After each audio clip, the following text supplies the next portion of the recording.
Apenas uma ilha. Mas desta ilha, tão modesta em tamanho que nenhum lugar fica a mais de 120 quilômetros do mar, desta ilha verde surgiu o governo parlamentar, o império mais vasto que já existiu, e a língua que sustenta o mundo livre. Para 5 continentes, esta ilha é a pátria de seus parlamentos e leis civis. Para milhões de norte-americanos, é terra ancestral. Londres é seu centro, capital de comércio do universo de língua inglesa, de teatro, artes, entretenimento, de lojas e de passeios, e de paisagens e atrações tanto curiosas quanto colossais. Londres é tão grandiosa e a Inglaterra tem tal reputação que um visitante pode esquecer quão pequena é esta ilha. Lembre-se que os locais que visitaremos raramente ficam a meio-dia de Londres.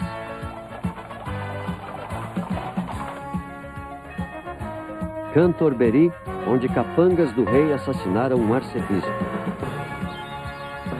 O Stonehenge, tão antigo quanto as pirâmides. Bath, Spa, onde reis e rainhas se divertiam. Plymouth, de onde os peregrinos saíram. Os pântanos de Yorkshire, de Jane Eyre e o Morro dos Ventos Uivantes. Blenheim, lar ancestral de Winston Churchill. Um antigo reino celta de poesia, o país de Gales. Liverpool, onde os Beatles iniciaram suas carreiras. O Lake District. Oxford e Cambridge, universidades. O mais antigo castelo real habitado, Windsor. A Stratford de Shakespeare. É a Grã-Bretanha.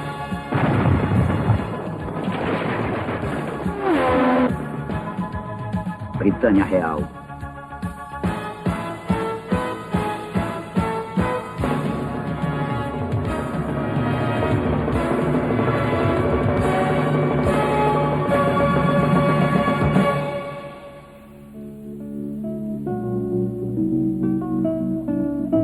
Quem são os ingleses, nossos anfitriões em sua ilha, entre o Canal da Mancha a leste e o Atlântico a oeste?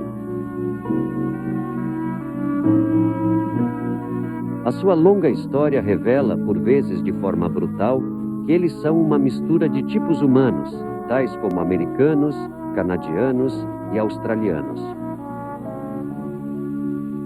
Suas raízes vêm da pré-história. Ovelhas pastam entre as pedras sagradas de um povo pré-histórico, cujos marcos, dólmenes e montes moldam a paisagem. Os galeses descendem dos celtas que iniciaram a história britânica. Os seus barcos, os coracles, continuam iguais desde que a Grã-Bretanha era um mosaico de reinos celtas. No século antes de Cristo, Júlio César invadiu com legiões. Os romanos estabeleceram a Grã-Bretanha civilizada, com templos, tribunais, banhos, vilas, estradas, esgotos e conhecimento agrícola. Pode ver ruínas romanas em grande parte da ilha. Quando Roma caiu e suas legiões deixaram a Britânia, tribos teutônicas guerreiras do continente, jutos, anglos, saxões, cruzaram o canal e tomaram a ilha, estabelecendo seus próprios reinos. Com o tempo, toda a ilha e os reinos saxões passaram a ser conhecidos como a terra de um desses invasores teutônicos, os anglos, a terra dos anglos, ou Inglaterra. E mal as coisas se acalmavam, os vikings invadiam. Eles criaram um reino próprio com Jorvik como capital. O tempo funcionou como um fermento que gerou um caráter nacional. Depois, quando a mistura começava a assentar, outra invasão. Em 1066, Guilherme, duque da Normandia, venceu em Hastings e conquistou a Inglaterra. Um toque de francês normando foi adicionado. Hoje, Guilherme teria feito a viagem da França para a Grã-Bretanha por baixo do canal, desfrutando de um projeto de engenharia estupendo, feito pela França e pelo Reino Unido, que gerou debates intermináveis entre os ingleses. Dinheiro por tanto tempo? Um dos maiores e mais complexos projetos de engenharia civil já concebidos. Ninguém. Deste caldeirão de culturas da ilha surgiu um caráter britânico. Respeito romano à lei. Uma devoção teutônica. Paixão celta por poesia. Um navio na garrafa. E o domínio viking do mar, que por vários séculos fez da Britânia a rainha das ondas. Britânicos são famosos por outras características, algumas excêntricas. Um antiquado senso de justiça. Se não é justo, não é jogo limpo. Obsessão por jardins. Devoção explícita aos cães. E uma lealdade profunda à rainha. Embora saibam que, apesar da pompa real, às vezes, ela é apenas mais uma avó coruja. Europeus chegavam à Grã-Bretanha pelo leste, atravessando o Canal da Mancha de barco, trem ou ferry de Calais, Ostende ou Hook of Holland, desembarcando como Guilherme, o Conquistador, no sul da Inglaterra. Dover e a primeira vista das falésias de Gés.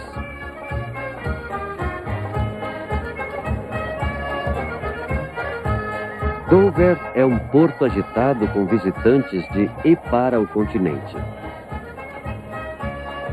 O condado de Kent é conhecido como o Jardim da Inglaterra, a Inglaterra pastoril dos livros ilustrados, com campos perfumados para passeios e rios tranquilos para passeios de barco. Com castelos de fossos cintilantes. Aqui, no castelo de Leeds, Elizabeth I, jovem, foi prisioneira. Com costa de praias douradas. E portos para veleiros.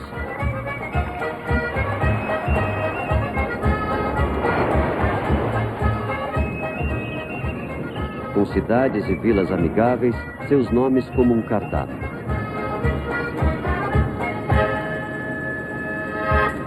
Ei.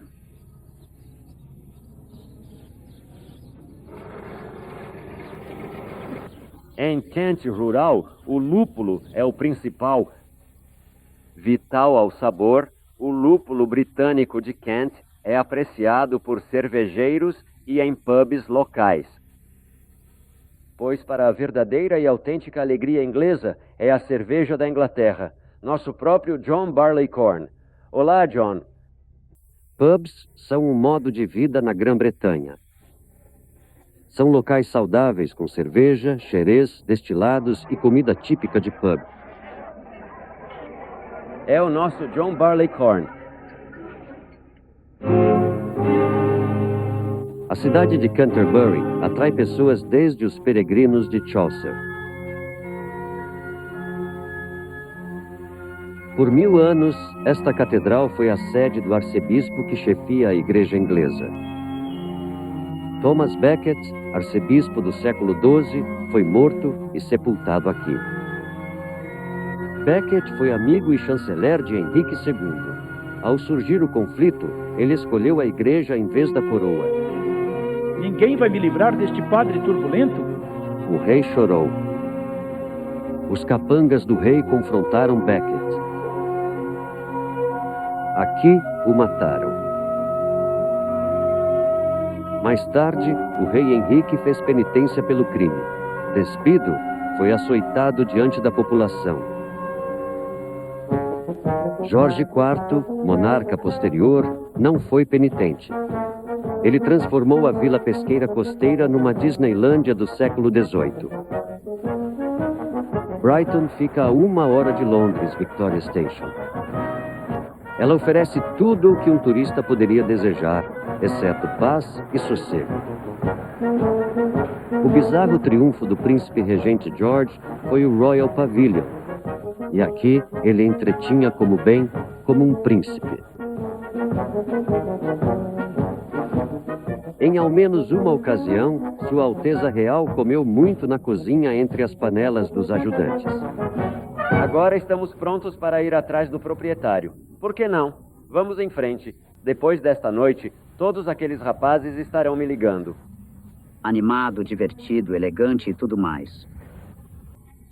Salve a Grã-Bretanha. Portsmouth, porto naval a 113 quilômetros ao sul de Londres.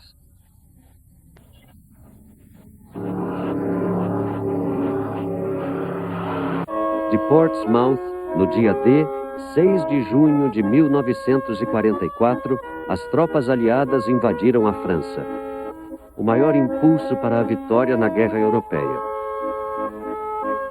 Mas Portsmouth registra histórias navais há séculos. O navio de Nelson está em doca seca, impecável.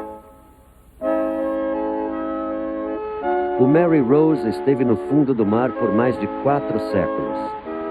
Navio-chefe de frota de guerra, afundou à vista do rei Henrique VIII em julho de 1545. Em 1982, foi exposto. O casco será mantido úmido por mais 20 anos e então permeado com cera de silicone. Dos 50 mil itens do Mary Rose, a maioria está em excelente estado e forma uma exibição própria. Diz a lenda que o West Country era o reino do rei Arthur. É uma Camelot para turistas britânicos. O ideal é ir a Stonehenge ao amanhecer do solstício de verão.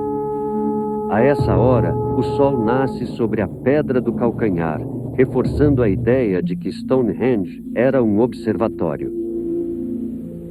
Mas ninguém sabe. Essa estrutura megalítica tem 30 a 40 séculos. É o monumento pré-histórico mais incrível. Stonehenge ainda nos confunde e ainda nos intriga. Perto, pode visitar a Longleat House, uma das muitas casas senhoriais abertas aos visitantes.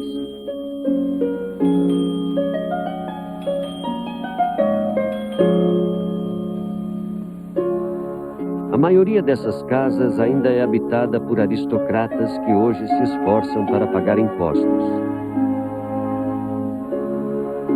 Em Sheldon Manor, habitada há mais de 700 anos, você pode tomar chá no jardim. Então, vamos subir antes de visitar a casa. Entramos agora no quarto do padre, o cômodo mais antigo da casa e um dos mais antigos de Wiltshire. Em 1282, Geoffrey de Gaston a construiu. Com Stonehenge na planície de Salisbury, a Catedral de Salisbury. Sua torre, a mais alta da Inglaterra.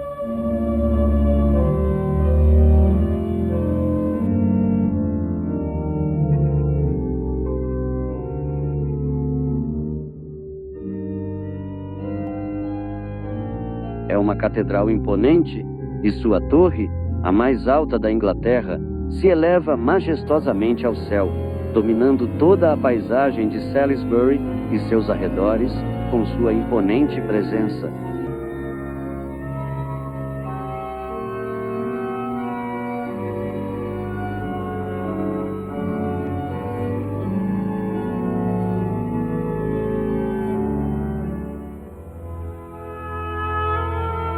panteões, em meio aos belos jardins de Stourhead, remetem às ninfas dos bosques do século XVIII. Mas todo verão, Stourhead é invadida por melindrosas dos anos 20.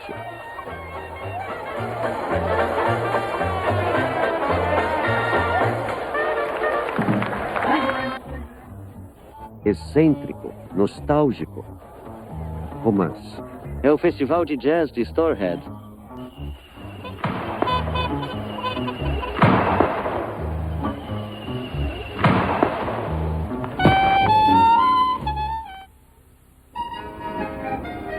Plymouth, em Devonshire, tem os melhores portos naturais. De lá, em 1620, os peregrinos foram à América. Para as pessoas que vivem aqui há séculos, o mar é o sal da vida, a fonte de todo o seu alimento.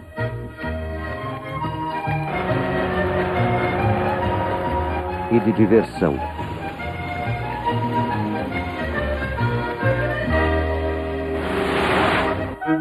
Dos corsários de Plymouth, Sir Francis Drake se destaca na história.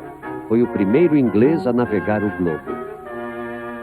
Aqui, eles se vestem e revivem o ventoso julho de 1588.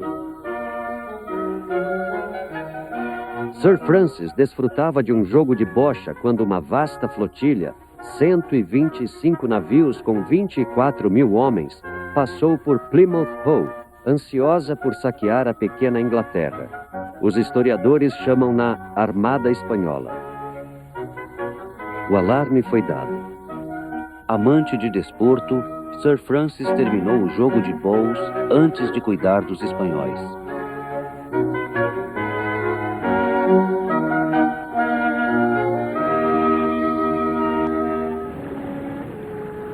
O spa mais célebre de Inglaterra, Bath.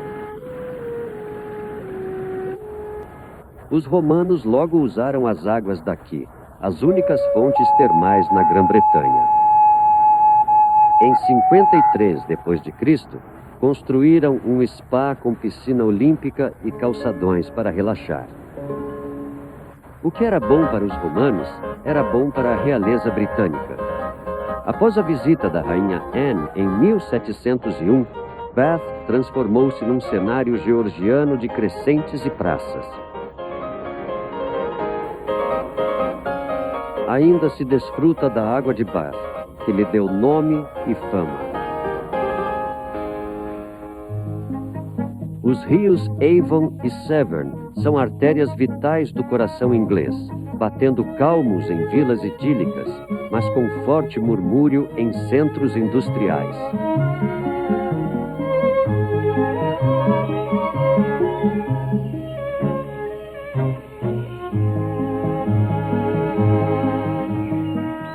Parque Nacional de Peaks District.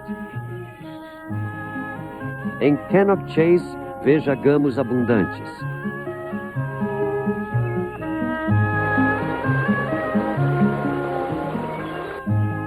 Staffordshire tem riachos e rios prateados, clareiras verdes e uma antiga catedral. Alton Towers, lar do conde de Shrewsbury, agora é um dos mais belos parques de lazer. Aqui, vagueie por acres de jardins e desfrute de um passeio divertido nesta Coney Island, num cenário floral.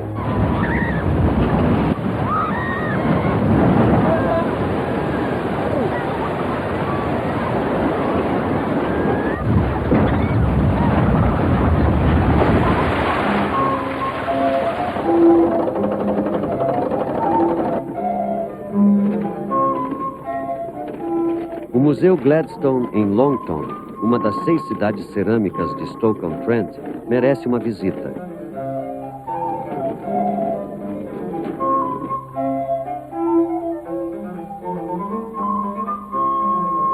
Para amantes de porcelana inglesa, é uma peregrinação. Aqui, métodos centenários de fabricação de porcelana são praticados. Os métodos atuais mantêm o artesanato de excelência, como visitantes das olarias podem comprovar. Esta agora, como pode ver, seca muito lentamente. Wedgwood.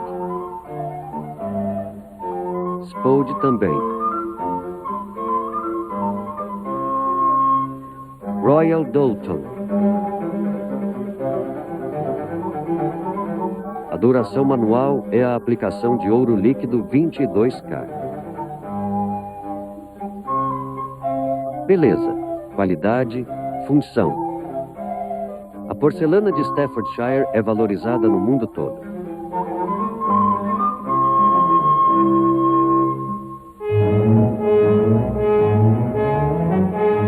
Em Shropshire, um passo gigante mudou a civilização. Iron Bridge. Aqui, em 1779, a primeira ponte de ferro do mundo foi erguida, símbolo da Revolução Industrial. O carvão substituiu o vegetal, permitindo produção de ferro em larga escala. Mas, tal como as revoluções, a industrial teve suas vítimas. Camponeses, homens, mulheres e crianças abandonaram o campo pela indústria, pelo trabalho nas minas, que se podem visitar hoje, usando capacete e nas fábricas. Turnos de 12 horas, 6 dias e meio por semana. Hoje são museus. Visite a casa típica de um trabalhador, onde uma família de 8 vivia. Sem trabalho, sem colheitas, muitos se entregavam à bebida.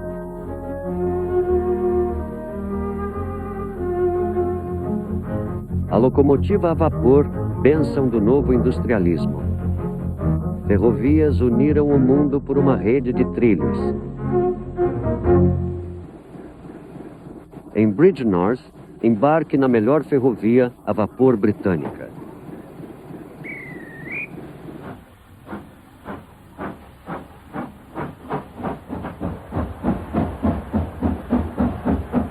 Para quem lembra do vapor, é nostálgico.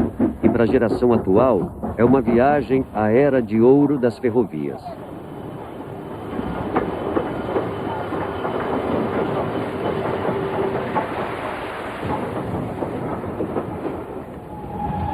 A via percorre 26 quilômetros cênicos.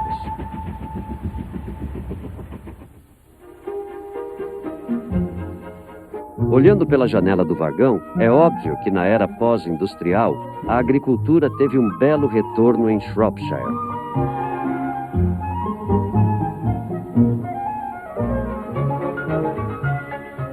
Seguindo o Severn, o rio mais longo da Inglaterra, até onde ele contorna a cidade Tudor de Shrewsbury.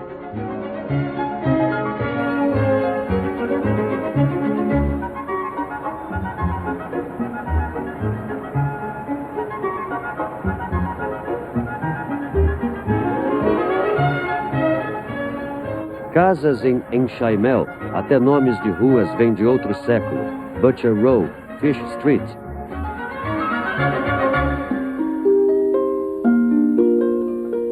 Além das charnecas de Shropshire, há um país vizinho cujo patrono é São Davi, flor, alho poró e emblema, a harpa celta. País de Gales, fortaleza dos antigos celtas, onde o gaélico é o idioma nacional.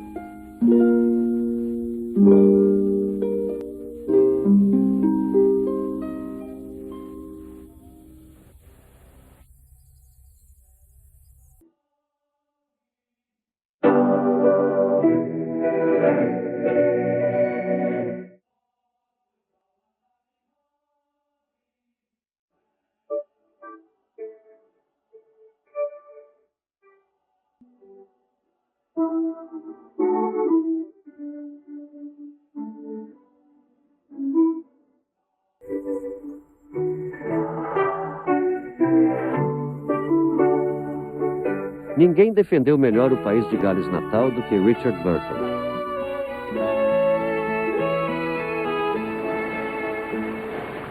Este é meu país, Gales.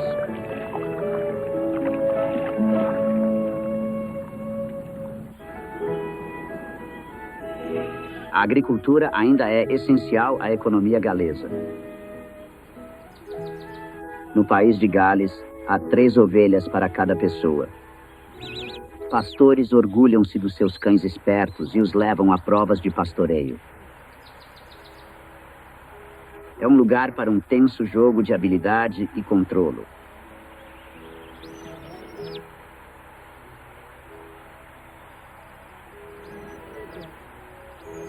Na verdade, é uma batalha de vontades entre ovelhas e cães pastores.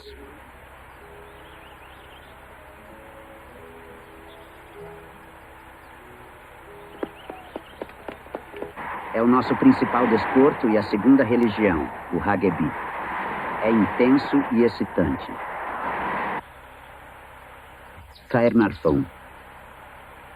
A investidura do príncipe Charles como príncipe de Gales ocorreu aqui.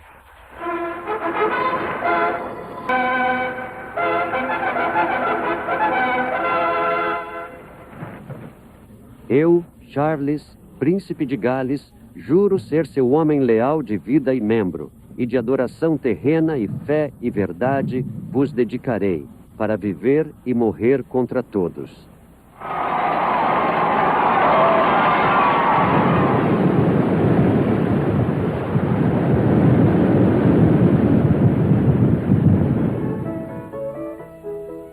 Além do Limpadarn, o Snowdon ergue-se como a montanha mais alta da Inglaterra e do país de Gales. Aqui está o coração do país de Gales, com beleza de sobra para compartilhar generosamente. Todo o país de Gales é a minha herança.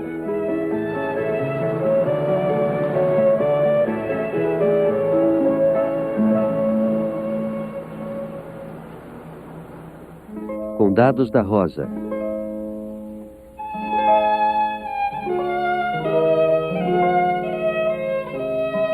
Faixa de mar a mar no centro-norte da Inglaterra. Liverpool. Embora fundada no século XIII, a sua aparência é moderna. Após catedrais góticas, a Catedral Católica Romana de Liverpool é um modelo de design contemporâneo.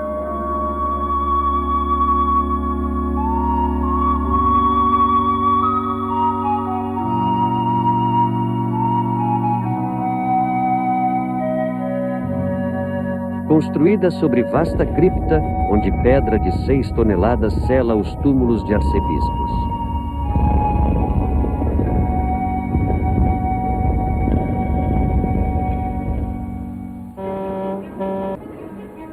Com 11 quilômetros de orla no estuário do Mersey, Liverpool é um próspero porto.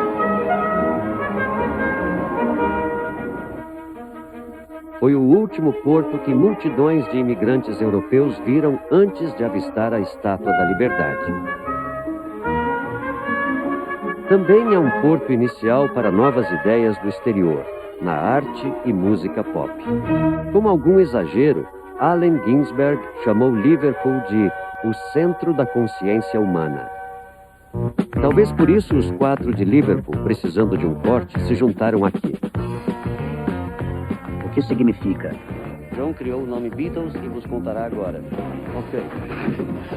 Bem, significa Beatles, não é? Sabe, é só um nome, como sapato. Podíamos ter nos chamado Os Sapatos, para tudo o que sabe. O turismo de Liverpool patrocina visitas às casas dos Beatles. A do John Lennon, a do Paul, a do George e a do Ringo. Há uma réplica do Cavern Club, onde começaram a carreira em grupo. Liverpool é a cidade da Beatlemania.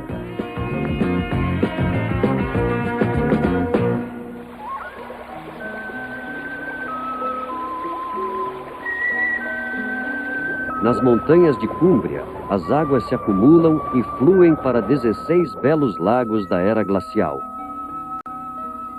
A natureza levou milhões de anos para formar o Distrito dos Lagos, a região mais bela de uma terra adorável.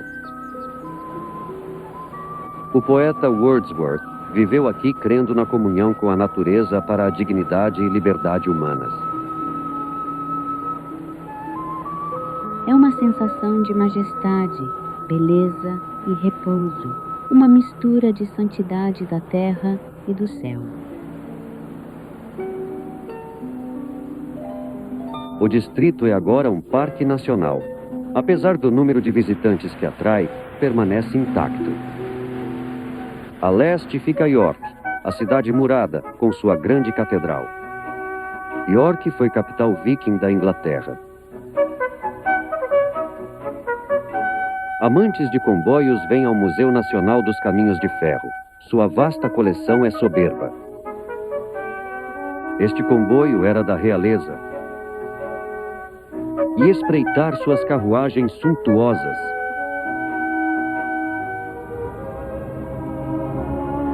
As charnecas de Yorkshire, açoitadas pelo vento e belas na desolação, atraem quem conhece os romances das Brontë. No topo de uma colina fica Haworth. Perto da igreja, em 1820, o reverendo Patrick Brontë e a família foram morar numa casa paroquial. Hoje, um museu aberto aos visitantes. A mãe morreu tragicamente, deixando filho, 3 filhas e o marido, que viveu recluso o resto da vida. Charlotte, a filha mais velha, cuidou dos outros. Emily, embora tímida, era a mais brilhante das 3. Anne, a caçula, era sensível. Mal sabiam elas que os poemas e romances que escreviam em segredo neste quarto um dia assombrariam as memórias de milhões de leitores. Quase tudo o que conheciam foi para seus escritos. Foi das charnecas solitárias que Emily tirou a sua inspiração. A brisa aqui no Morro dos Ventos Uivantes trazia as vozes de Heathcliff e Cathy.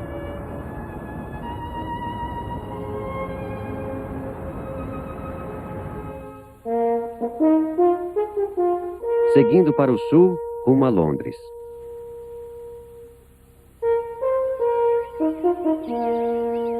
Floresta de Sherwood, em Nottinghamshire. Esta é a terra de Robin Hood. Mas muito mudou desde os tempos de Robin Hood por aqui.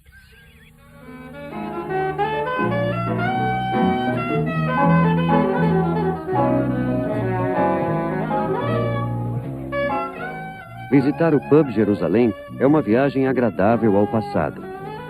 Escavado na rocha do castelo de Nottingham, é o pub mais antigo da Grã-Bretanha.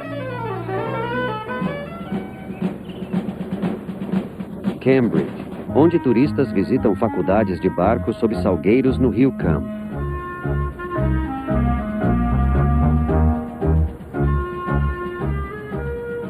Fundada em 1284, a lista de ex-alunos da Universidade de Cambridge é impressionante. Chaucer, Milton, Isaac Newton, Charles Darwin e, com o mesmo orgulho, Nehru, o primeiro primeiro-ministro da Índia. A 34 quilômetros de Londres, o castelo de Windsor ladeia a pitoresca Windsor. Em Runnymede, visite o Memorial John F. Kennedy, um presente britânico. E o entusiasmo que ele trouxe ao seu trabalho deu coragem, inspiração e, acima de tudo, nova esperança. Com todo o coração, o meu povo partilhou os seus triunfos, lamentou os seus reveses e chorou a sua morte.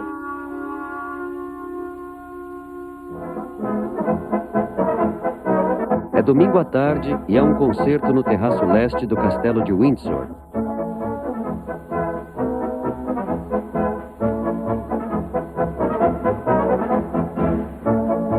O castelo de Windsor tem 5,3 hectares. Sua fachada é de torres erguidas por monarcas britânicos. Mas para a família real que aqui vive, é uma casa cheia de memórias pessoais.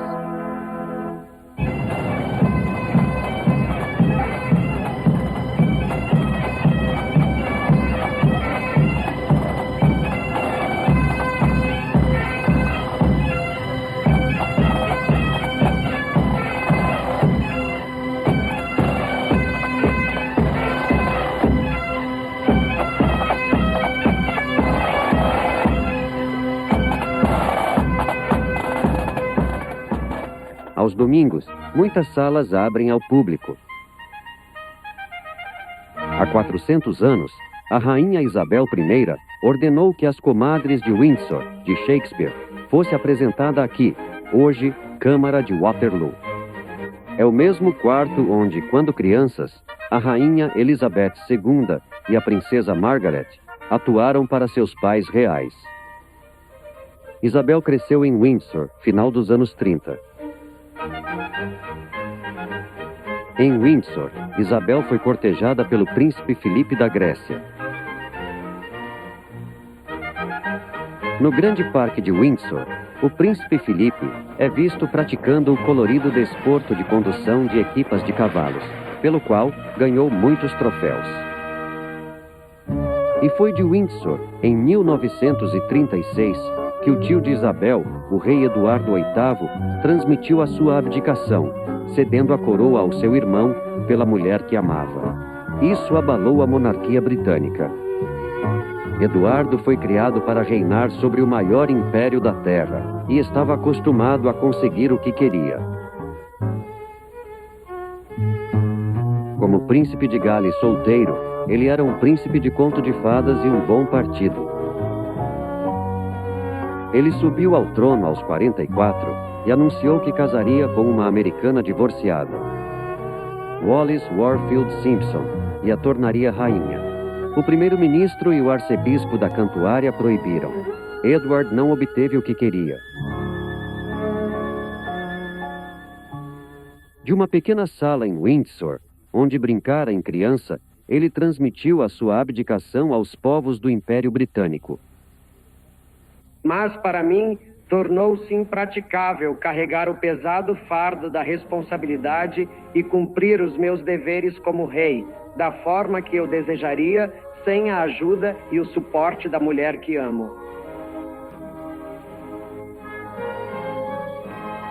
E agora, todos nós temos um novo rei. Que Deus, em sua infinita bondade, salve o rei.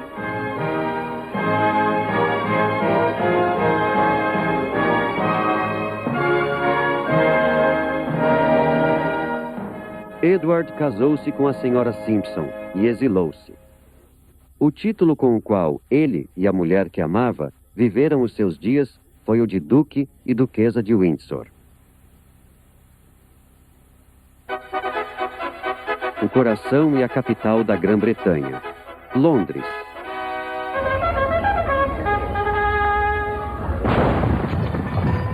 Do cais da Torre de Londres, a companhia de artilharia dispara 41 tiros.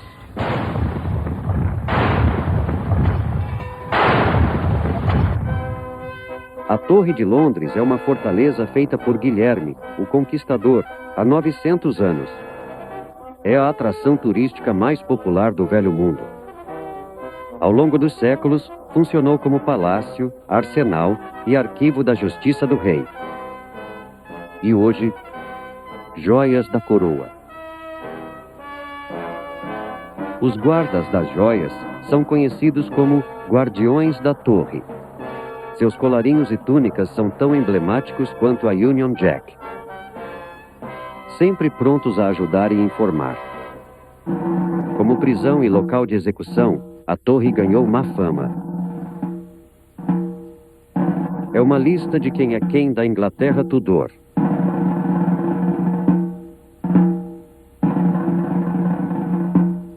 Entre as inúmeras cabeças que aqui foram guilhotinadas, as de Sir Thomas More, autor de Utopia, Ana Bolena, a segunda esposa de Henrique VIII, sua quinta esposa, Catarina Howard, e o conde de Essex, pretendente da rainha Isabel I. O Tâmisa, na cidade, tem suas margens presas pelas famosas pontes de Londres. A Tower Bridge é símbolo do Rio.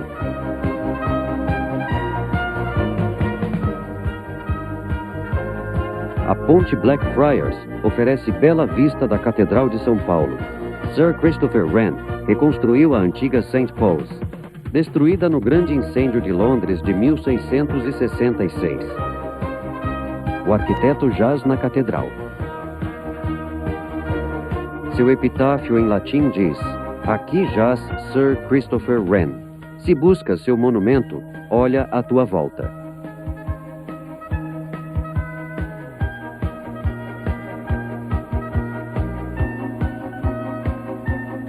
A Catedral de São Paulo foi escolhida para o casamento do príncipe Charles, em vez da abadia de Westminster, porque comporta mais convidados. 2.500 pessoas foram convidadas.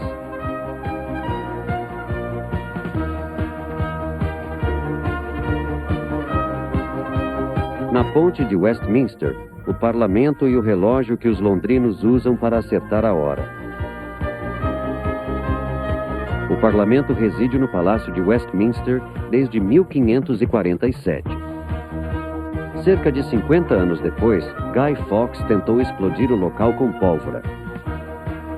Desde então, o evento é celebrado com fogueiras no dia de Guy Fawkes. Onde mais na Inglaterra seria um homem tão celebrado por tentar explodir o governo? A Câmara dos Comuns, onde se debatem as tarefas do governo.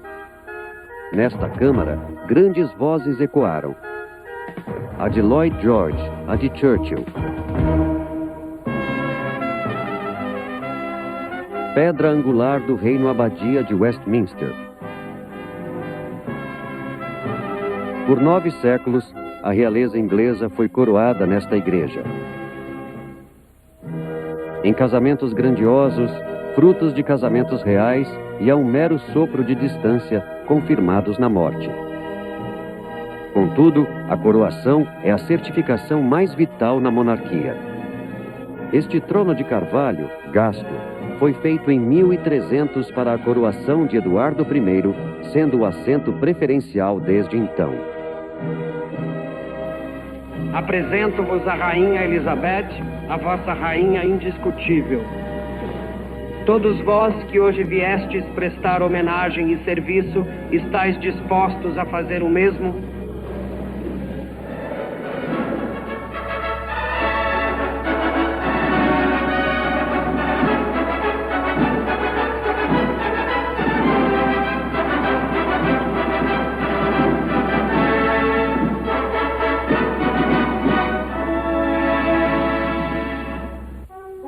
Na abadia, um nicho para a realeza dos escritores, os poetas laureados. Visitantes gostam da esquina dos poetas. Geoffrey Chaucer e grandes escritores ingleses aqui jazem. Entre estes titãs da escrita, o americano Henry Wadsworth Longfellow teve o seu lugar. Passear a pé pelas ruas e ruelas de Londres pode ser uma viagem por memórias afetuosas de livros que lemos e versos que ficaram conosco.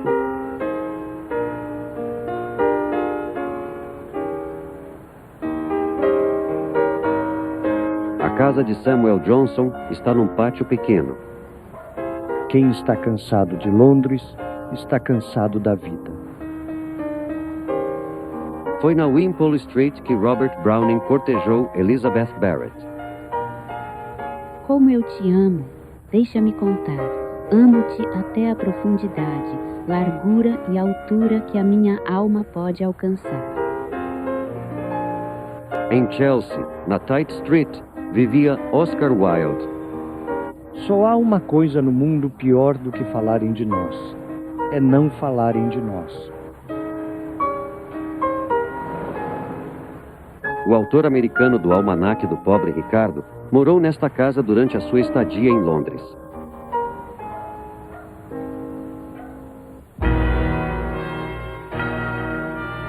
Para os fãs de mistério imersos na velha Londres de nevoeiros densos e crimes horríveis por resolver, há ruas e lugares tão familiares como o som do Big Ben. Scotland Yard. E a rua onde o Sherlock Holmes fictício morava com o Dr. Watson.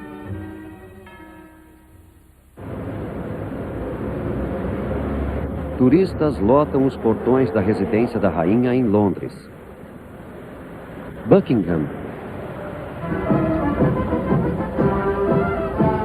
Às 11 horas de cada dia útil, ocorre a troca cerimonial da guarda.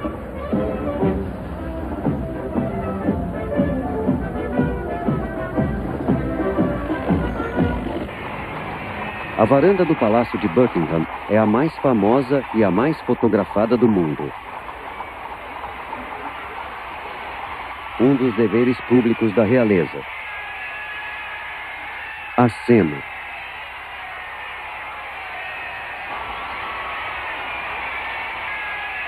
Mas beijos em público, na época da Rainha Vitória, era ilegal em Londres. O primeiro-ministro Gladstone disse que a melhor forma de ver Londres é do topo de um autocarro de 2 andares. Sempre há um polícia para ajudar.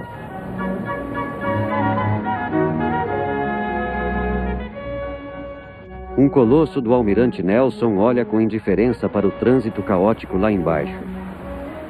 O mesmo almirante Nelson que em 1815 venceu e morreu em Trafalgar. É Trafalgar Square, o coração de Londres.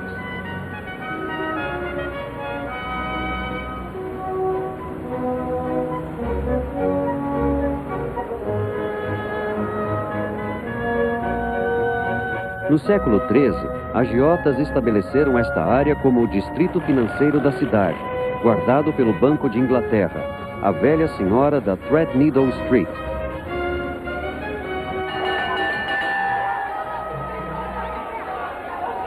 A Bolsa de Londres é o centro financeiro do velho mundo. Há mais de 120 museus e galerias valiosas em Londres. Dentre eles, nenhum é mais recompensador ou exaustivo do que o Museu Britânico. Fundado pelo Parlamento em 1753 desde lá, de todas as terras e de todas as épocas.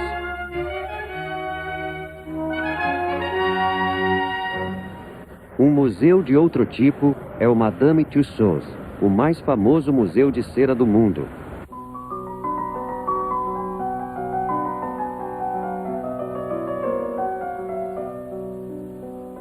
Habilidade e cuidado meticuloso são necessários para criar estas figuras incrivelmente realistas.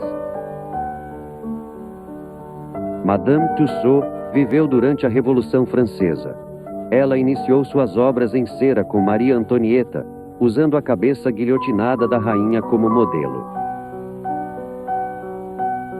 Em 1835, trouxe sua obra para Londres. Fãs de mistério veem mais que uma pista de como a famosa escritora de mistério se parecia. Uma exposição macabra, mas fascinante. Recriação da Londres de Jack, o Estripador, o pub Ten Bells, as ruas molhadas e a gás onde o criminoso mais notório mutilou vítimas com a destreza de um cirurgião. Este é o bairro que ele aterrorizou, o East End. O pub Ten Bells continua a prosperar. Vá lá para uma torta e uma cerveja. Mais de um século e a identidade do Estripador é mistério. Detetives amadores com teorias sobre o Estripador são bem-vindos para investigar durante o dia. A cidade é protegida por áreas verdes, ilhas de esmeralda num mar de tijolo e pedra. São os pulmões de Londres.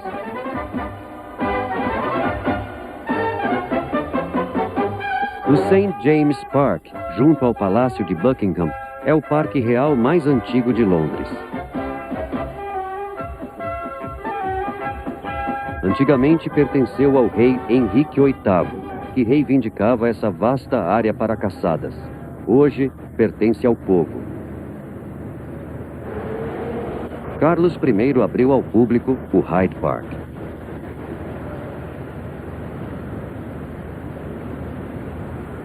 Em agradecimento, as salvas de tiros nos aniversários da realeza. Londres é o verde dos parques, o escarlate dos desfiles reais, o cinza da sua história. Mas e as cores vibrantes da vida em Brompton, Bloomsbury, Chelsea ou Covent Garden? Em Covent Garden, Londres é arte.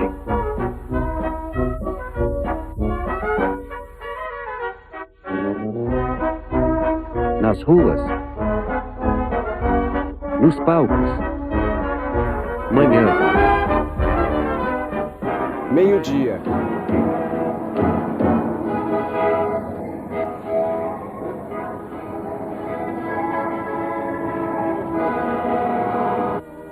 E noite. Os bairros de Covent Garden emanam magia.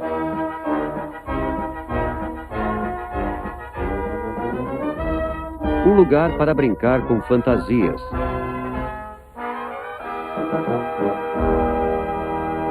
A Royal Opera House. Um dos teatros mais veneráveis da cidade, cujo átrio exibe recordações de espetáculos passados. Caruso, Melba, Gigli e a Callas. É a sede do Royal Ballet e os espetáculos de hoje brilham tanto quanto os de outrora.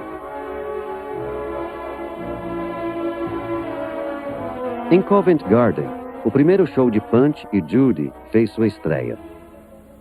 As travessuras do Punch divertem as crianças há séculos. Mercado Covent Garden, deleite de visitantes, diversão diária de londrinos. Neste mercado, na comédia de George Bernard Shaw, Pigmalião, o professor Higgins encontra Eliza Doolittle, uma vendedora de flores Cockney.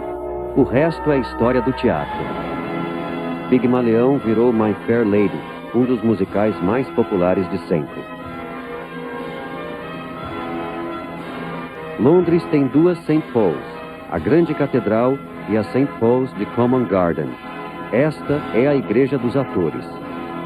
Aqui, artistas britânicos são lembrados, mesmo após esquecimento público.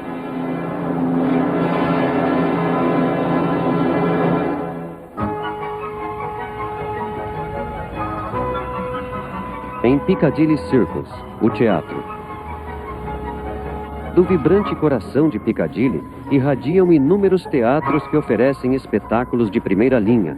Alguns se tornarão grandes sucessos da Broadway e, mais tarde, filmes de sucesso, mas a estreia sempre acontece em Londres. Ir ao teatro aqui é o auge da experiência londrina. Após as paisagens de Londres, voltamos ao coração da Inglaterra, passando por Oxfordshire e Warwickshire. Em distância, é curto. Na história, abrange séculos. Entre as grandes universidades do mundo anglófono, Oxford é a mais célebre. Um visitante pode passar dias a explorar faculdades, bibliotecas e museus. Grandes mentes como Thomas More e Oscar Wilde foram aqui formadas. Nos anos 1700, um aluno, John Wesley, criou um grupo de estudantes cristãos devotos, apelidados de metodistas. Hoje, o metodismo de Wesley espalhou-se.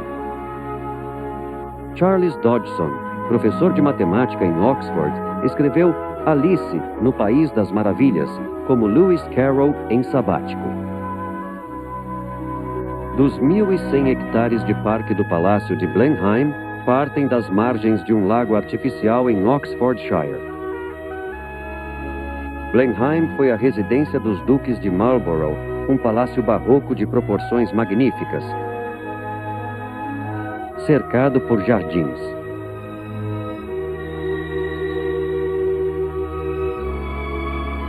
O que atrai é o interesse em Churchill. Ele nasceu em Blenheim.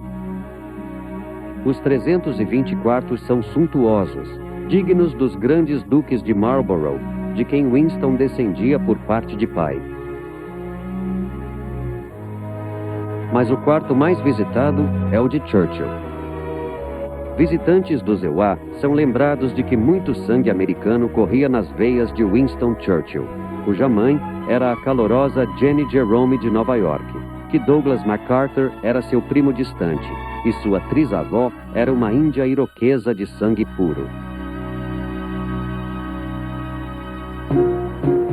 Mais de 500 mil visitam Stratford-upon-Avon, atraídos por casas e telhados Tudor.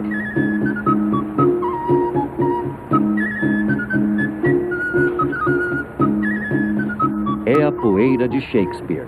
Não havia teatros nesta cidade mercantil quando William Shakespeare nasceu na Henley Street em 1564. Hoje, o esplêndido Royal Shakespeare Theatre tem apresentações de março a novembro. O jovem Shakespeare andava para cortejar Anne Hathaway em sua casa. Mas ele deixou a esposa Anne e os filhos, indo a Londres para a carreira teatral. Quando ele retornou a Stratford para se aposentar, muitos anos depois, ele havia criado uma obra de valor inigualável. A aposentadoria de Shakespeare foi breve. Morreu em seu aniversário, em 1616, e foi sepultado na paróquia da Santíssima Trindade. Ele amava Stratford, pois em suas peças e poemas há muitas referências à flora e aos sons locais.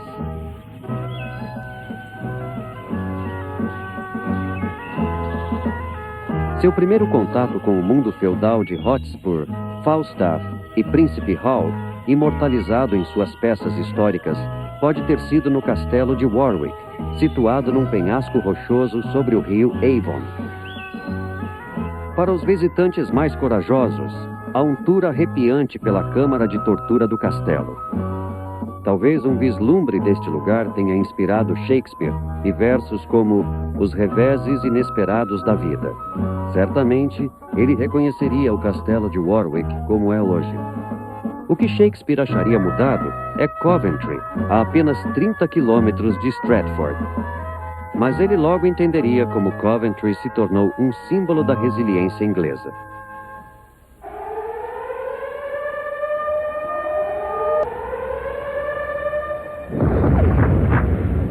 Em novembro de 1940, Coventry foi blitzada pela Luftwaffe de Hitler. Com a destruição de sua catedral do século XIV, a história e orgulho da cidade viram pó. O que sobrou da antiga catedral foi reerguido após a guerra com a ajuda de jovens voluntários alemães. Atrás da cruz, lê-se: Pai, perdoai. No início dos anos 60, uma nova catedral de Coventry surgiu, acolhendo todas as denominações. Uma obra-prima da arquitetura moderna, emergindo dos escombros medievais para alcançar o auge da fé da Inglaterra no seu futuro e em si própria. A Inglaterra sobre a qual Shakespeare escreveu há 4 séculos.